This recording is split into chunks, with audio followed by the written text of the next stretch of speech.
Hey, welcome back. So, first of all, quick shout out to my youngest boy for reminding me of a very important YouTube etiquette. I'll get to that in a sec. If you like what you see, like what you hear, like what you read, then please like, subscribe, click all the buttons, do all the feely things. My young boy gave me a little bit of validation. I was chatting with him about the video ideas that I was writing this morning, and he didn't laugh me out of the room, which I thought was really validating. And we actually chatted about it. He's a fresh person in high school. And he did remind me of something that is very important. And that is that in the description for this video, you will find links to all of the data that I will be citing in this. So you can go read these articles that I'm going to be citing and reporting yourself. So this is going to be the first of two videos that are going to touch upon something that some might feel a little bit hyperbolic. I'm going to argue the case that this is not hyperbole. Video 1, based on the past, there is more than enough data to directly and indirectly link the policies of Donald Trump to the deaths, needless deaths, of over 500,000 Americans, which apparently at least 71 million Americans really don't give a flying fuck about. And we'll get to that.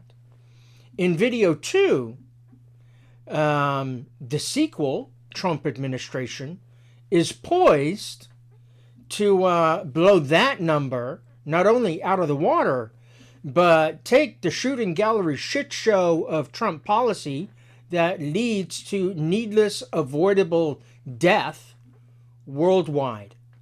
And I'm going to talk about 5 ways in which Trump policies are putting American lives domestically and around the world at risk, and how just recently Trump might as well have taken Zelensky into Times Square, put a gun against his head, and pulled the trigger because he just told Putin to do the same fucking thing. So, let us get this video on the road, my friends. Now, Trump's incompetence, his cruelty, and his utter contempt for the United States Constitution has already led to the deaths of hundreds of thousands of Americans during his first administration. People forget this.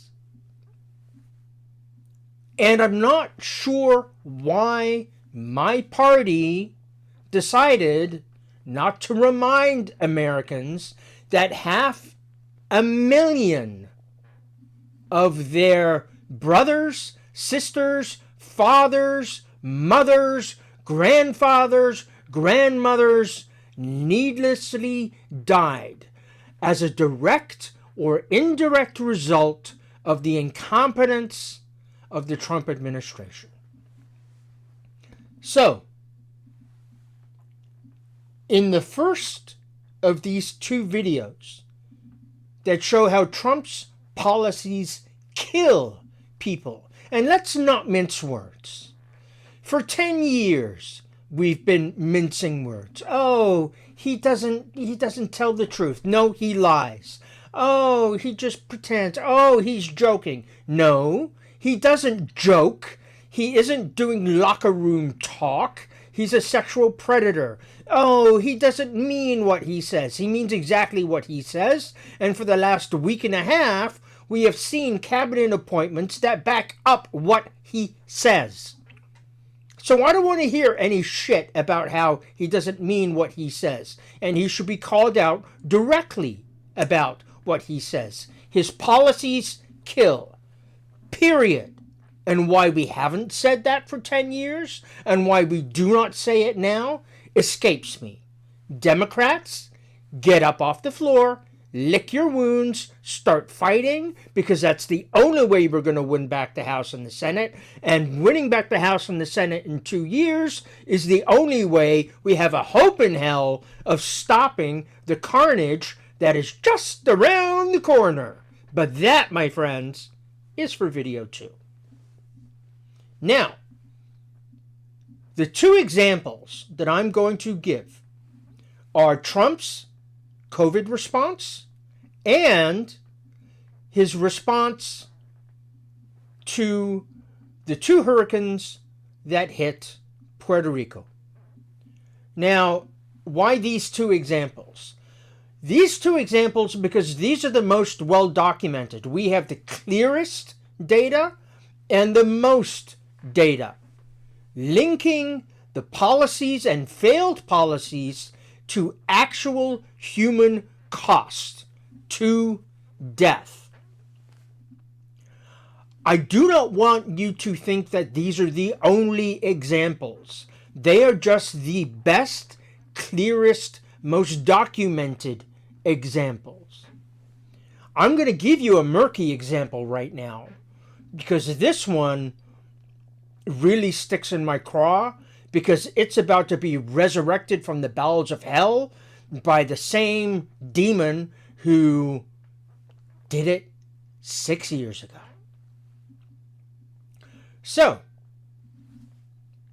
it has been well established.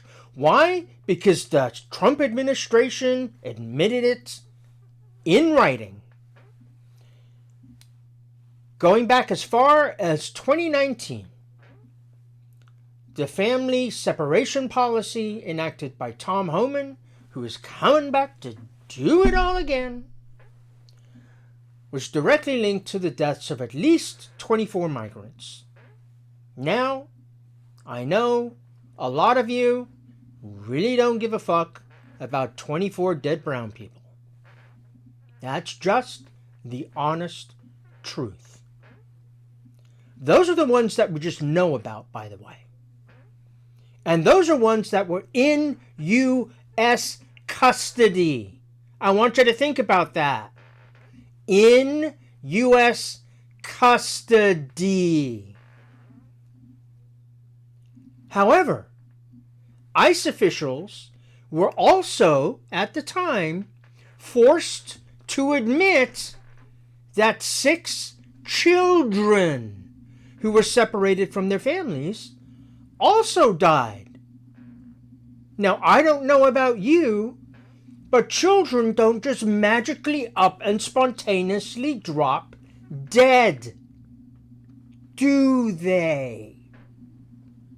Nobody knows how they died. We just know that they just done did. At the time, the administration was forced to acknowledge these deaths. They refused to answer questions about how they died, the manner of their deaths, and whether there were any more. They stonewalled further investigation. Documents magically appeared, disappeared, couldn't be found. Funny how that happened, isn't it? And just recently,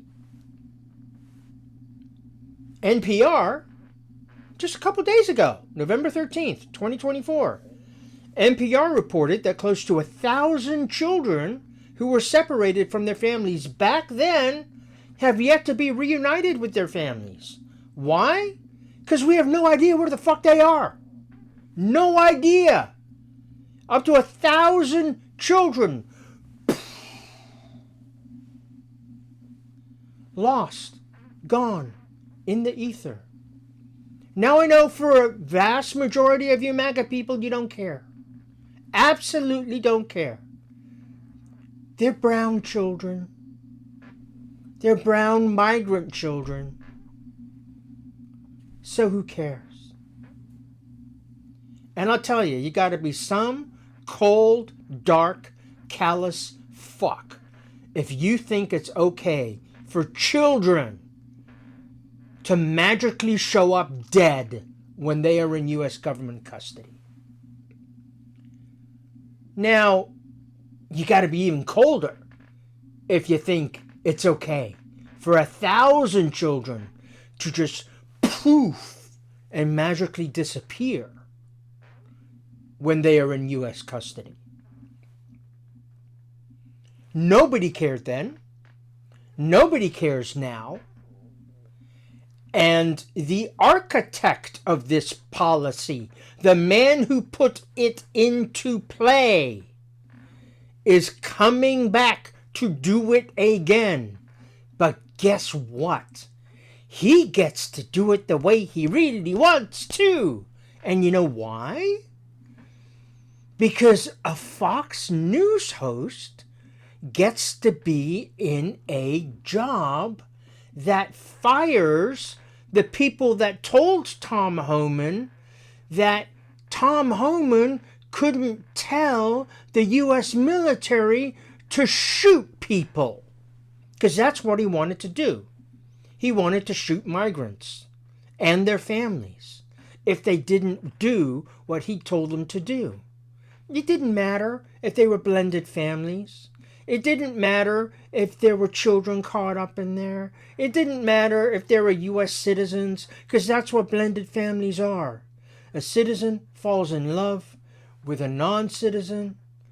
Then there's legal protected status. You can stay in the country legally while your case is being heard, and it's on an expedited basis. That is the law. But Tom Homan doesn't care. And if you don't do what Tom Homan wants, Tom Homan wanted to shoot you. And the general said no. But this time round, those generals are going to get fired on day one by Pete Hegseth. And the people who will take their place are going to do what Pete Hegseth is going to tell them to do. And Pete Hegseth is going to do what Tom Homan is going to do. And guess what? That's going to be a lot of shooting. At least that's what he wants to do.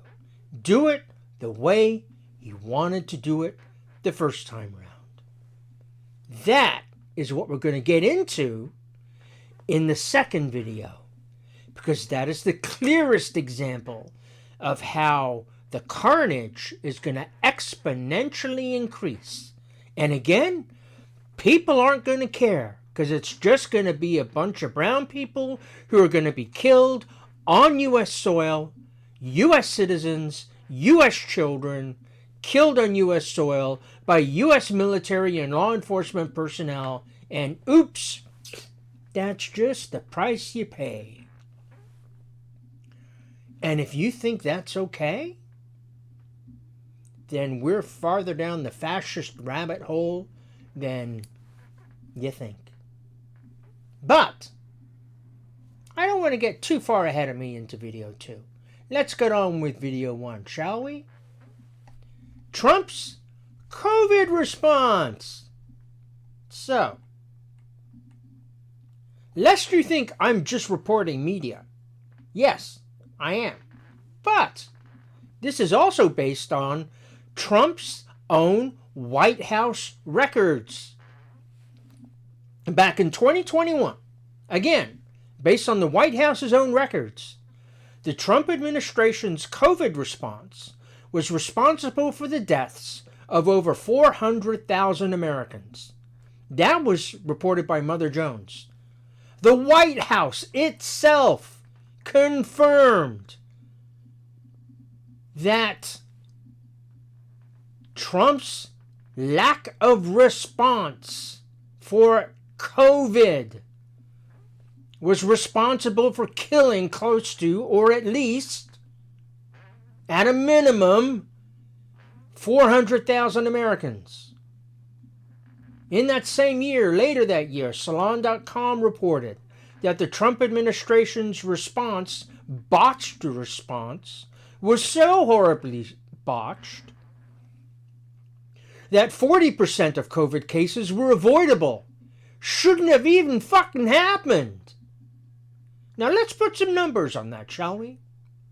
In September of 2021, the CDC, that same CDC, that brainworm-eaten Kennedy dude wants to shut down, estimated that there had been 146,585,169 COVID cases. That's between January and September of 2021. Over 146 million cases just in those 9 months. Now, if 40% of those are avoidable, do you know what that number is? Because math doesn't lie, my friends. 40% is 58,634,068. 58.6 million Americans could have avoided getting COVID if the administration had done its motherfucking job. And if that doesn't make your blood boil, fuck you. That is a mind-boggling level of incompetence. I don't know. I don't know why we're not mad about it. I don't know why we weren't mad about it then. I don't know why we're so calm about it now. I don't know why Democrats weren't jumping up and down, seething about that now.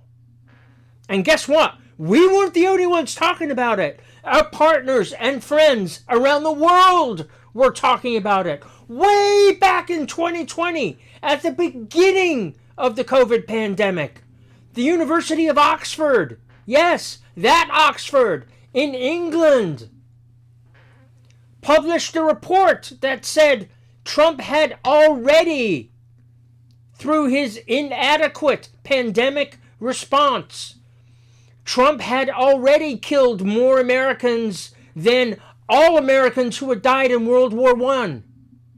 And in case you haven't taken any history lessons or don't remember, that's more than 53,000 people. So the administration started through its incompetence by contributing to the deaths of more than 53,000 Americans just by being incompetent. And then month after month, week after week, for over a year and a half, more Americans kept needlessly dying. Your friends, your brothers, your sisters, your grandfathers, your uncles, your aunts, your grandmothers, your neighbors. What the hell? How many people died? Millions of people died. At least 400,000 of them needlessly. At the time, RFK Jr., half-eaten cortex brainworm dude who loves to play with dead bears and collect whale heads, he was asked why he wouldn't wear a mask. His answer? 'Cause there are things worse than death, like losing freedom. Give me a fucking break. If this here is stopping you from being free, you've got to get your priorities straight. I'm just saying. And they want to put that idiot in charge of national health. He's on the list of things we'll talk about in the second video as well. Trump's callousness let hundreds of thousands of Americans die. Die. Again. Fathers, mothers, sons, daughters, brothers, sisters, neighbors, friends. Dead. And the real kicker is, 8 years later, nobody remembers. Nobody cares. You don't give a fuck. 500,000 Americans dead. Oh, but eggs were cheaper. Really? Are you fucking insane? 500,000 Americans are dead? Needlessly? But your eggs are cheaper? So that makes it okay? Now that's just one example of bad policy. Here's another one for you.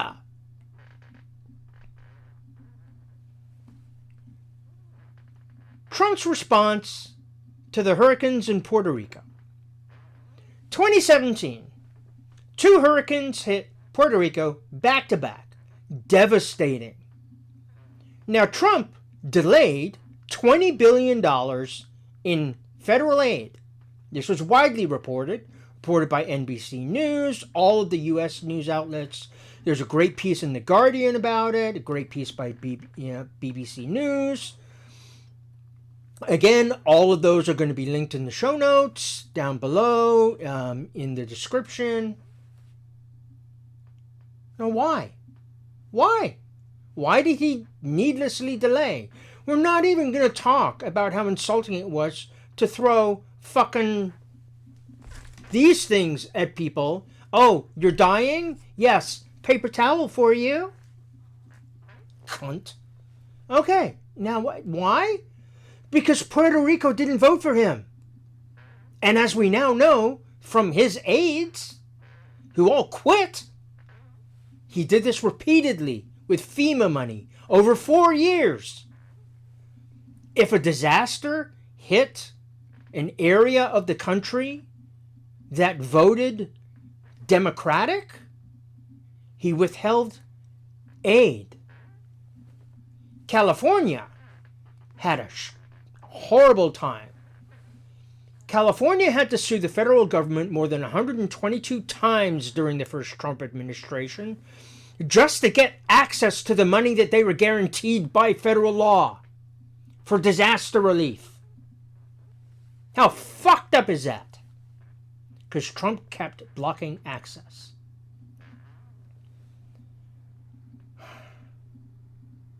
A report from George Washington University found that over 5,000 reported deaths, of the 5,000 reported deaths from the 2017 Puerto Rico hurricanes, only 2,000 of those were directly attributable to the hurricanes themselves. Now, I'm not claiming, and I will not claim, that the remaining deaths, over 3,000, basically 2/3 of all deaths from the Puerto Rico hurricanes, are likely attributable to the aid delays. The aid delays didn't fucking help, did they? They didn't make things easier. They didn't make the cleanup easier. They didn't get the water running faster. They didn't get the electricity there. They didn't build up the infrastructure quicker. At a minimum, it caused needless delay, needless suffering. It delayed medical responses. It delayed cleanup. It fostered the spread of disease. And this is why this is murky. Somewhat murky. Because we don't know how many of those 3,000 deaths were unavoidable. Ideally, some of them were. Obviously, some of them were. With a quicker, faster, more coordinated response. But that wasn't going to happen because Puerto Rico voted Democrat. So let the brown people die. The policies themselves are cold and callous. But there's something else that's important here. And it's an outgrowth of something that academics have been talking about for about a decade now. And there's a separate video that I'm actually writing right now. It's the outgrowth of a philosophical school of thought that both Trump and his minion fuck buddy Vance subscribe to, and that is, I really don't give a shit what the consequences of what I say are. I couldn't care less. And this played out with the eating cats and dogs, right? Thank the maker that no kids died. Bomb threats called into schools, people knocking on doors, white people with guns going into Ohio communities, trying to ferret out these brown people who are eating people's pets and geese, and God knows what they wanted to do to them. Thank God there was no coordinated violence, because God knows we've seen that before Charlottesville. Yeah, good people on both sides, my ass. And what was the response from the president-elect and vice president-elect? Shit happens. No regard for the consequences of thought, one's words, and not caring about the consequences. That is part of this new, it's not new, but academics putting work into thinking about and trying to understand what this way of thinking is and its impact. That is new, and they've been doing it for about a decade now. So that's rather interesting, and we'll get into that. Hopefully, that might be a video 3 in this series. But anyway, these policies are cold, callous, capricious. The consequences are often deadly. The response to these consequences, they're seen as routine. They're downplayed. Yeah, people died. So sad. So bad. They're seen as unfortunate byproducts. Yeah. It's the unavoidable cost of making America great again. But the reality of this is much harsher and much colder. The consequences of these policies are foreseeable. They are avoidable, and they are unnecessary. They are not the cost of doing business. They are doing business. This is not hyperbole. This is what happened, that we know of, that we have been able to uncover. And as we psychologists are so fond of saying, past behavior is the strongest predictor of current and future behavior. And guess what? Shit's about to hit the fan again.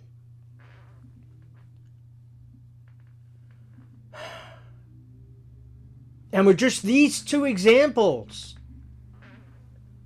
some clear themes seem to have emerged from Trump's policies.